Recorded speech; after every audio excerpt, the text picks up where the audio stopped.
¿Qué tal? Bienvenidos a una nueva entrega de Expediente Público. Les saluda Ana Laura Sequeira. La acelerada expansión de la presencia china en Latinoamérica preocupa a las principales democracias de Occidente por las conductas corruptas del gobierno e inversionistas de China en la región.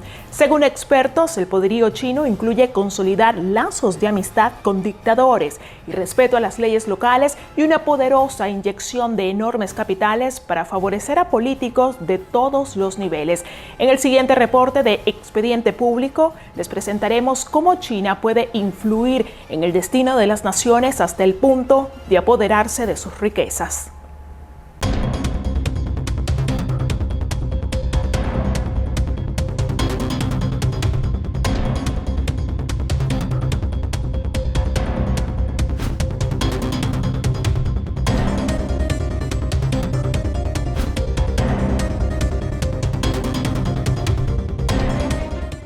¿Por qué Centroamérica debería preocuparse por la presencia de China en la región? They're not going to get in trouble back in Beijing if they're bribing a local official, or if they're breaking local rules in some way. Breaking environmental rules, or transparency rules, or government procurement rules.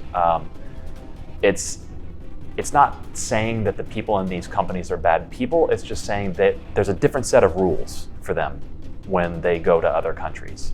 People are already frustrated about corruption, or they're already frustrated about cronyism, or they're already frustrated about the ways that politicians are making themselves rich but not benefiting other people.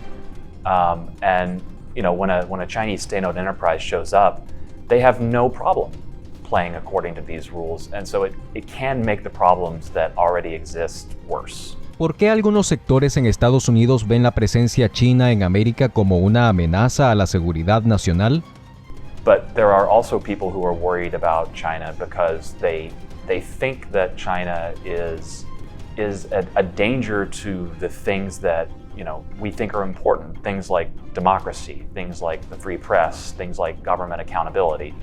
But people who are worried about national security are worried about things like China wants to put satellite listening stations in countries in the Western Hemisphere. This has happened in Argentina already.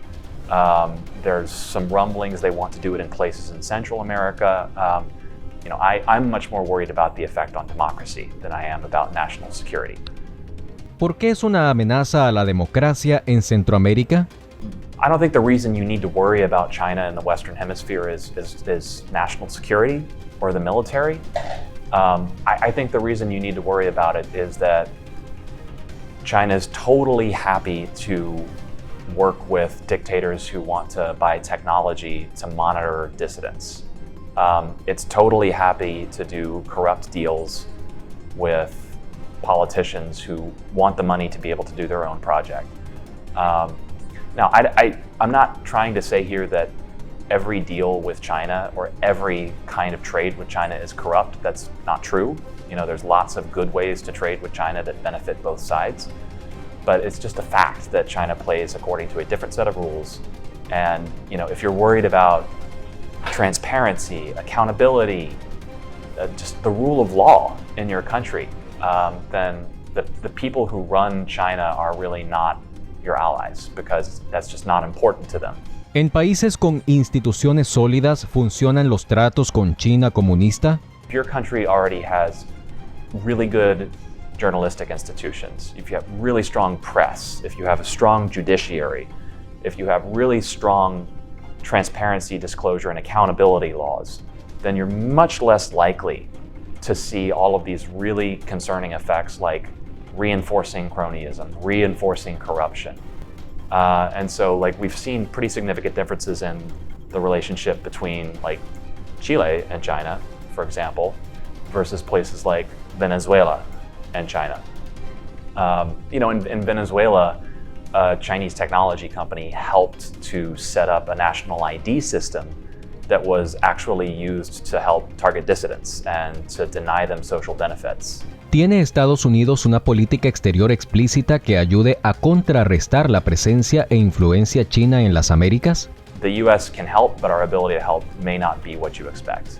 And I think also like people in Latin America need to be saying to other major democratic countries like the UK, like Germany, like France, like Australia, Denmark, Norway, Finland, Sweden, like all of the big donors, you need to be actually telling them we need more technical assistance to be working on things like China's effect on democracy. En el continente americano, solo 8 países, incluyendo 4 naciones insulares, reconocen a Taiwán. El reconocimiento de la República Popular China abarca prácticamente todo el continente. Recuerde que estas y otras informaciones las puede ampliar visitando nuestro sitio web www.expedientepublico.org. Asimismo, nuestro canal en YouTube y todas nuestras redes sociales para mantenerse bien informados sobre lo que ocurre en Nicaragua, Honduras y el resto de la región. Nos vemos en una próxima entrega.